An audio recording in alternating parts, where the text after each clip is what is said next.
नमस्कार बच्चों के। तो चलिए हम लोग लेक्चर नंबर 13 पढ़ने वाले हैं, जो कि आपके विलियम चैप्टर का जो पार्ट है निहित प्रश्न है ना।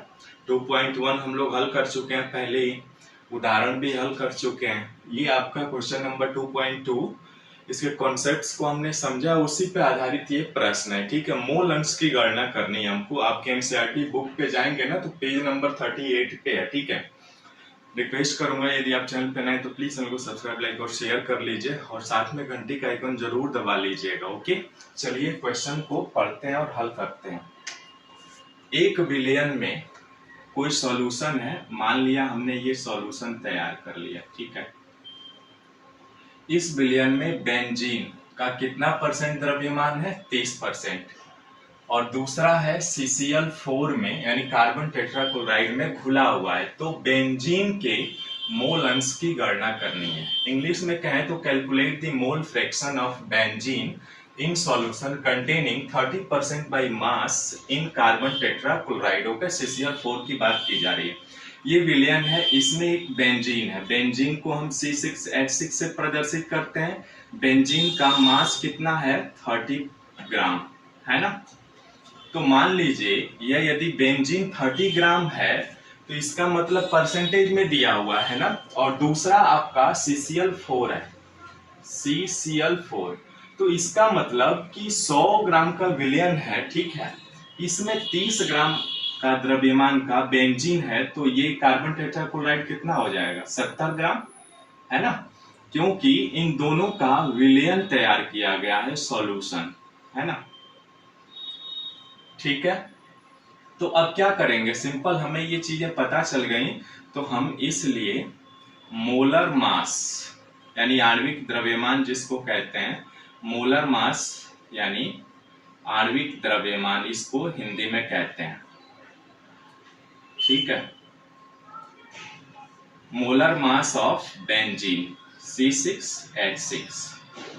बेंजीन का मोलर मास निकालेंगे तो एक कार्बन का कितना होता है? 12। 6 कार्बन है तो 6 प्लस 6 हाइड्रोजन है, एक हाइड्रोजन का 1 होता है, तो 12 6 72 और प्लस 6 कम 6 यानी ये आ जाएगा 78 ग्राम मोल इनवर्स 1।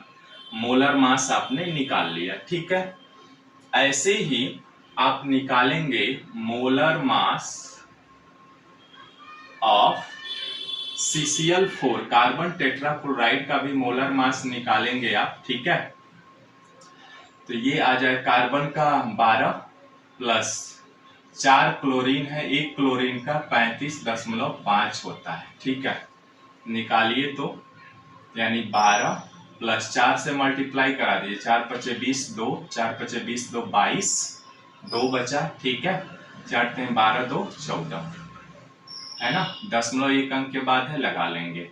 अब दशमलव के बाद जीरो का कोई महत्व नहीं होगा तो जोड़ लेंगे तो 2 2 4, 4 1 5 और ये 1 यानी ग्राम मोल इनवर्स 1 हो जाएगा। ठीक है, अब क्या करेंगे? अब हम इनके मोलों की संख्या यानी बेंजीन के मोलों की संख्या निकाल लेंगे। इसलिए यहां पे बेंजीन के मोलों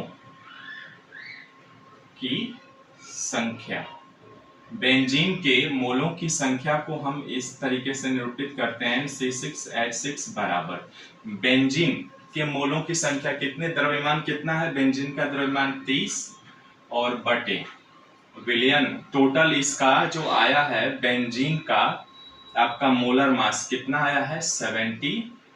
ये 30 ग्राम और ये 78 ग्राम मोल इनवर्स 1। अब भाग दीजिए, भाग देंगे ना तो ये आपका आएगा 0.3 होगा समथिंग। भाग दे करके देख लीजिए, ये आपका आएगा 0.385। कितना आएगा? 0.385 मोल आ जाएगा। ठीक है, ऐसे ही आप क्या करेंगे? CCl4 के मोलों की संख्या निकाल लेंगे। इसलिए CCl4 के मोल, ठीक है, कैसे? NCCl4 is equal to carbon tetrachloride है ना। तो कार्बन टेट्राक्लोराइड का द्रव्यमान कितना है? 70 ग्राम बटे इसका मोलर मास कितना आया? 154 ग्राम मोल इनवर्स 1। इसका भाग देंगे ना तो ये आएगा 0.4 के समथिंग आएगा। ये आएगा आपका 0.454 आएगा, ठीक है, 0.454 मोल आएगा, ठीक है। अब क्या पूछ रहा है हमें, मोल अंश। तो मोल अंश को x से निरूपित करते हैं। किसका पूछ रहा है, बेंजीन का, तो XC6H6 होगा, ठीक है। यानी बेंजीन के मोल अंश की गणना करेंगे तो बेंजीन के मोलों की संख्या कितना है, 0.385 बटे टोटल आ जाएगा, है ना।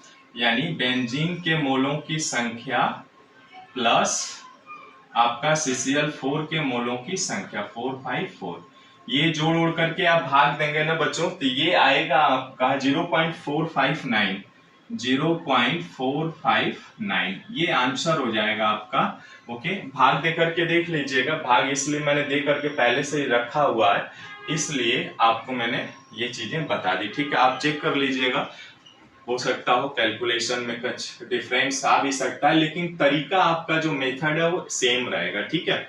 तो इस तरह से बच्चों ये आपका क्वेश्चंस होते हैं, न्यूमेरिकल्स पूछे जाते हैं इस क्वेश्चन से। ओके, तो चैनल को प्लीज सब्सक्राइब, लाइक और शेयर कर लीजिएगा। मिलते हैं फिर नेक्स्ट वीडियो में एक नए ट्रिक के साथ। Thank you.